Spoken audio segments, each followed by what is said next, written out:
Ronald Reagan, Peter Falk, Charlton Heston, Winston Churchill, Rita Hayworth, Enid Blyton, Herbert Wayne, et je pourrais continuer, je crois, un bon moment à vous citer des noms de personnes plus ou moins connues de notre société, des personnes dites stars dans notre société.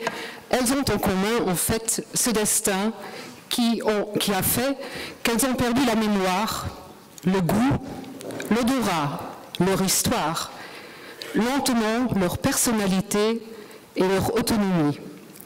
Elles ont vécu et vivent en partie encore maintenant ce qu'est la perte de la parole, ce qu'est la perte de la raison.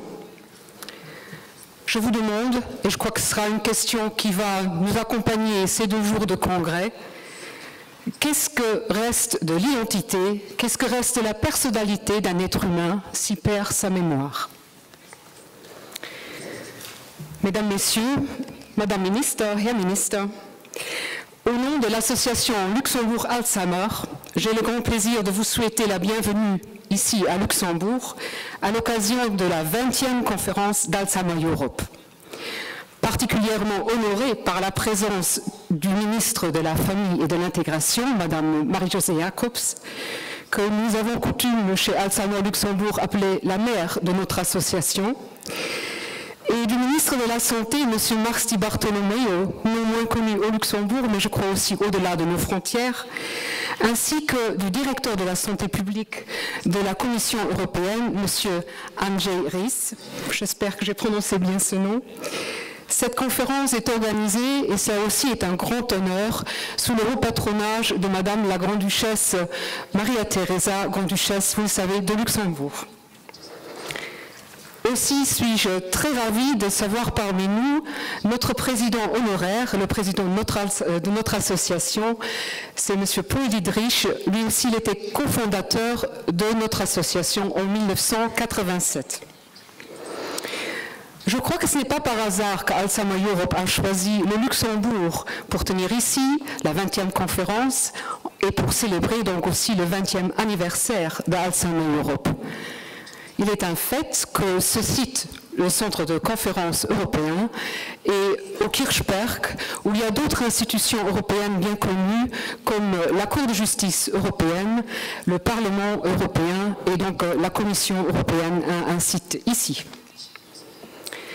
Il faut ajouter que le siège de direction de Alzheimer Europe se trouve depuis presque 15 ans, je crois, Jean, que se trouve donc dans un direct voisinage avec notre premier foyer de jour qui a en fait ouvert ses portes en 1989, cela sous la présidence de M. Jeannot Créquet qui va nous rejoindre, je crois, au cours de cette conférence.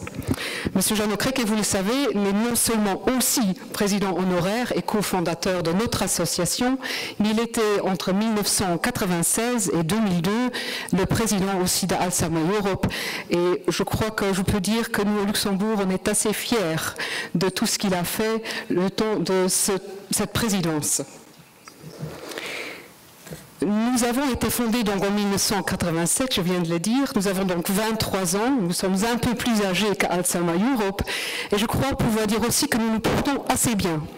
Assez bien, pourquoi? Parce que grâce à une assurance dépendance qui a vu le jour à Luxembourg en 1999 et qui est exemplaire, je crois, en Europe pour tout ce qu'elle nous donne comme possibilité, grâce aussi à des responsables de notre ministère de tutelle, donc le ministère de la Famille et de l'Intégration, et sans doute grâce à l'engagement de toutes ces personnes.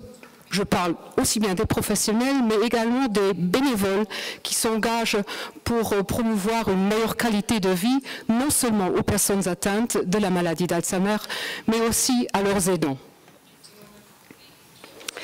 L'association Luxembourg Alzheimer gère elle-même, conventionnée bien sûr par notre ministère de tutelle, le ministère de la Famille, 5 foyers de jour, un 6e étant en construction, et dont nous sommes très très fiers depuis 2007, une maison de long séjour, une maison de soins, qui travaille sous un concept exemplaire, un concept unique à Luxembourg, et je crois que c'est vraiment un concept exemplaire en Europe, assez rare de trouver pareil.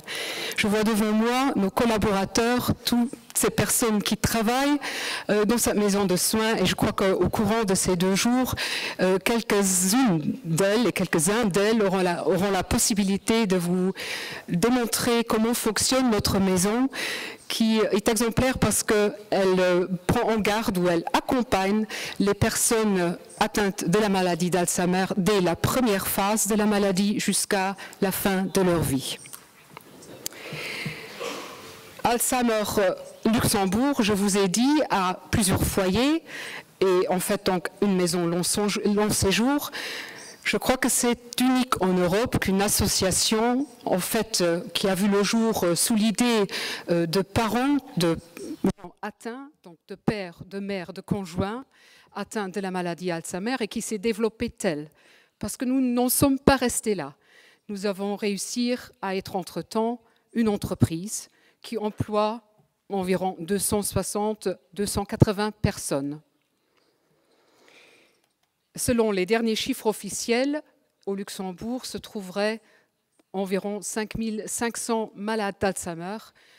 J'ajoute que c'est sûrement des chiffres officiels, mais il y en a sûrement plus, et vous le savez aussi bien que moi, que c'est en faisant un diagnostic très tôt, qu'on trouverait certainement beaucoup plus de personnes atteintes, et je crois que c'est un de nos buts, une de nos perspectives, d'arriver à poser ce diagnostic le plus tôt possible, parce que nous sommes convaincus que c'est par ce chemin, en fait, de diagnostic précoce que nous pouvons le plus aider, non seulement la personne atteinte, mais aussi ses proches, sa famille. Facing Dementia Together, ensemble, faisons face à la démence, je crois que ce titre mérite d'être bien plus qu'un titre de conférence. Moi, j'espère qu'au courant de ces 2 jours, et surtout en clôturant donc la conférence samedi soir, j'espère que nous arriverons de lancer un appel, peut-être nous allons l'appeler peut-être appel de Luxembourg, de lancer un appel au-delà des frontières du Luxembourg, au-delà peut-être de l'Europe. La maladie d'Alzheimer n'étant pas seulement un problème dans nos pays, mais ça va beaucoup plus loin.